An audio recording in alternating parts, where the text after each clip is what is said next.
if you ever read How to Win Friends and Influence People, this is one way to build rapport, but also when you're dealing with women, it creates a lot of mystery, but it also keeps you in control of the conversation, right? So you want to let her do 80% of the talking, and you only want to do about 20% of the talking, but you want to be the one that's asking the questions, because who's ever asking the questions is in control of the conversation. Think of a job interview, right? You have a job interview.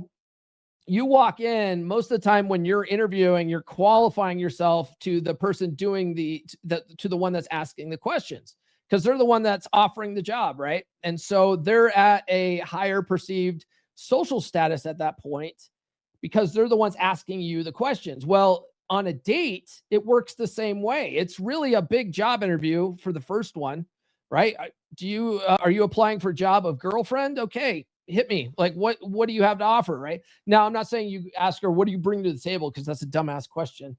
But you want to be the one asking the questions and giving away less, okay? Because that creates mystery. It forces her to pull stuff out of you, which women want to do anyway. Women, they want to feel like they're figuring you out, using nothing but their feminine intuition. And you can only do that if you're not giving everything away. And most guys are just giving everything away. They're dumping all their history, all their baggage, all this kind of stuff. They won't shut the fuck up. And there's no mystery there. And that drives women away. They're like, God, this guy won't shut the fuck up. Now, like I said before, it's really hard to do this kind of shit on Nurse Chick because she just won't talk. And so I do end up running my mouth too much. But on a date, you want to be the one that's making her talk. And for most women, it's pretty easy. You just have a couple of go-to open-ended questions and you get the ball rolling and she'll do all the heavy lifting for you. It's one of the best things ever, especially if you're a kind of guy who's like, I never know what to say to women. Don't say anything, right? Just have some go-to questions that are open-ended that allows her to tell stories and stuff. And then you just, oh, that's fascinating. And you pick little things out of what she's saying. You make some assumptions, all this kind of stuff. And she does all the heavy lifting for you. And you're not saying anything about yourself. And if she asks you about anything about yourself, you keep it short, vague, and flip it back. You're like, oh yeah, I do this and this and this, but tell me more about you. Like, this stuff's boring. Like, I'm more fascinating about what you said here. And you want to keep that conversation coming out of her. Okay. That's one way of maintaining frame. And then the last one here is exit on your terms. And this was something that I was practicing when I was on the dating circuit a lot, is you want to be the one that ends the date. You don't want these dates necessarily to last, 4 or 5 hours. You want to be the one that ends the date first. Okay. So wrap up interactions and dates confidently, right? I got to run. I got an early morning tomorrow, but that leaves her anticipating next time, for one. And two, it's a power move, right? You're the one that's ending the interaction, and it makes her go, oh, we were just getting started. I was really starting to like you, right? That creates heat, healthy emotional anticipation and tension. Now, sometimes things will escalate in a good way where she'll invite you back to her house, right? Well, if she's inviting you back to her house, or you're inviting her back to your house and she agrees to go, you know that shit's about to go down, and that's where you don't want to necessarily end things too quick.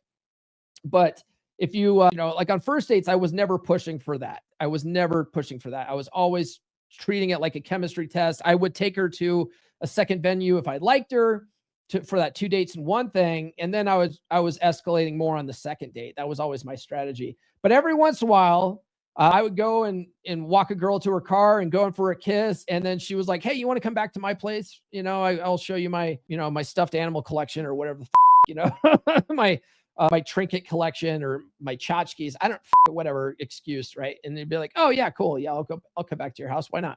But that wasn't something that I was like actively going for on first dates. That was something I was doing more on second dates. And I was usually inviting them back to my place, right?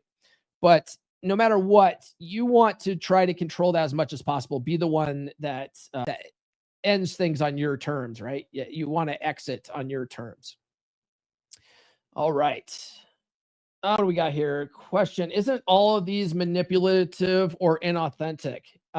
No. I mean, why would you think it's manipulative or inauthentic? And a lot of guys have aversion to being manipulative at the end of the day. But life is manipulation, if you think about it, And what do you think when a woman cries? What do you think that is? It's manipulation, but but it's normal because women are doing it. But a lot of you guys have this aversion to manipulation. And it's like, anytime you're trying to convince anybody to do something and get on your page, a lot of what you're doing of the art of persuasion is a form of manipulation. But if it's for the greater good, like, does it matter? I don't know. I would invite you guys to get rid of the resistance to the word manipulation at the end of the day. If she challenges you, stand firm, like plant your feet, keep your chin level, let your body project unshakable calm. Black Spider Guy advice. I don't know if you guys know who BSG is, Black Spider Guy advice. He has a huge following on TikTok and Instagram. And he and I used to do a panel show together called Fantastic Four with him, a guy named Chuck Daddy, and another guy named Jay Rudd. And so Spider Guy and I are pretty cool. And he was telling me, I interviewed him once. Well, I've had him on the podcast a couple of times, just he and I. And he was telling me about his dad. And his dad, he said, had really unshakable frame. And one of the things that his dad would do that he learned from his dad, when his mom would start getting all snippy and complaining about whatever, his dad would just stare at her. Just like this. Like, almost like, are you serious? Like, not mad or anything. You just stare at her like, are you serious? And he would just not say anything, just stare at her like, better check that tone, girl. I am creating this world that you're living in, and you're going to come at me like that, but he's not saying that. He's saying it all with his body language and his eyes. And his mom would always back down. He said, and she would eventually apologize for acting up. And he said it was like he was just hitting her with an energy of like extreme indifference. It's the way he described it. So that's another way of doing it. You want to shine socially beyond her, right? Engage confidently with others in the room. Show her that she's a part of your world, not the center of it. And this is how passive dread game works, right? You're showing her that you're not putting her on a pedestal, that you're a social guy that other people like. And she sees that, right? This is you using social proof. This is you using pre-selection, all this kind of stuff to your advantage. And she sees that you're the one that's running the show, and she's just joining your lifestyle. Stay unbothered by hiccups. Okay. Now, this is not just what she's doing. This is just when life throws a curveball at you. Okay. You want to show her that you got handled. Okay. Think of James Bond for a minute, right? James Bond, there's a lot of movies where James Bond is in a situation where he needs to be rescued, right? Honey Rider, at the end of Dr. No, like they're in a sort of a life raft, and then Felix Leiter comes with a boat, and they tie the boat up, and then Bond like undoes the knot and lets it float away while he's making out with Honey Rider, right? There's lots of scenes like that in Bond where it's a situation where it's like, oh man, we need to be rescued. And under normal circumstances, people would be panicking. But Bond's like, this is no time to be rescued, right? he's very calm, cool, and collected. He's like, now is the time to okay, now's the time to It's not time to be rescued. You want to have that mentality when shit hits the fan, okay? Now, there was a time when Nurse Chick and I were on a date, and my car broke down. My car broke down in the middle of the date. It wouldn't start up. The starter went out on it. And so we get to the venue, and we go into this fancy winery restaurant, and we're dressed super fancy because Nurse Chick likes to dress ultra fancy. And we go in there, and then we come back because we're going to go down the street to this other speakeasy place, and the car won't start, right? The car won't start. In my head, I'm freaking out. I'm like, fucking goddamn motherfucker, right? And whatever. But on the outside, I was like really trying to play it off like, this is, I go, how about this? Why don't we just walk down the street for now, and we'll go and have a good time over there, and then we'll come back and I'll call a roadside assistance or something, and and we'll take it to the shop or something. It's funny because the first time this happened, I think it was I think I was still in the 3% brotherhood or 3% man group for this. And the guys that are like, why don't you just like really show what a real man you were and then replace the starter motor right there in the parking lot? That would have been badass. I'm like, well, it's 10 p.m. at night for one, and auto parts stores aren't open. And even if they were, how would I get there? Because my car's broken down. Like, some of you guys don't think this through, right? Like, I just have a spare starter in the back of my Nitro to just drop it, and fix it there in the parking lot.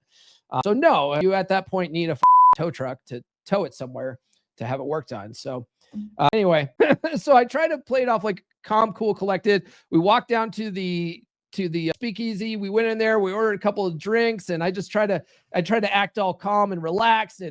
But in my head, I'm like, what the is the plan? Like, what am I going to do? Oh, like, I can't believe this car's broken down and I'm an hour from home. And okay, like, even if I drop it off at the shop tonight, like, how am I going to get back home? And like, all this kind of shit's going through my brain, but I didn't let her feel that in the moment. I had to let her feel like I had handled. And so then when we were done having drinks, we went back, I called roadside assistance. We did get it towed. And then Nurse Chick actually came up with the idea of like, let me borrow her car. And she just took an Uber for the rest of that week. And it all worked out great. But all of it, I had to show that I was unbothered by the hiccups, that I had handled. And Nurse Chick was all over me, all over me. We're waiting for the tow truck to arrive, and she is just like climbing all over me on this bench that we were waiting on in the alleyway while we're waiting for the tow truck. And I'm like, and in my head, I'm like, get off me, woman. I'm trying to deal with a crisis here. But she loved how I was handling it so much that she just sort of lost herself in the moment. It was not a bad thing, right?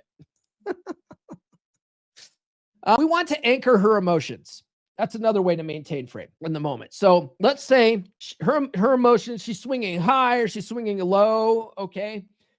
You don't want to climb on her emotional roller coaster. And you, by being the calm person in the midst of her emotional crisis, allows her to ground that energy back to you. It allows her to feel more calm when you're calm. New episodes every Monday, Wednesday, and Friday. Subscribe now.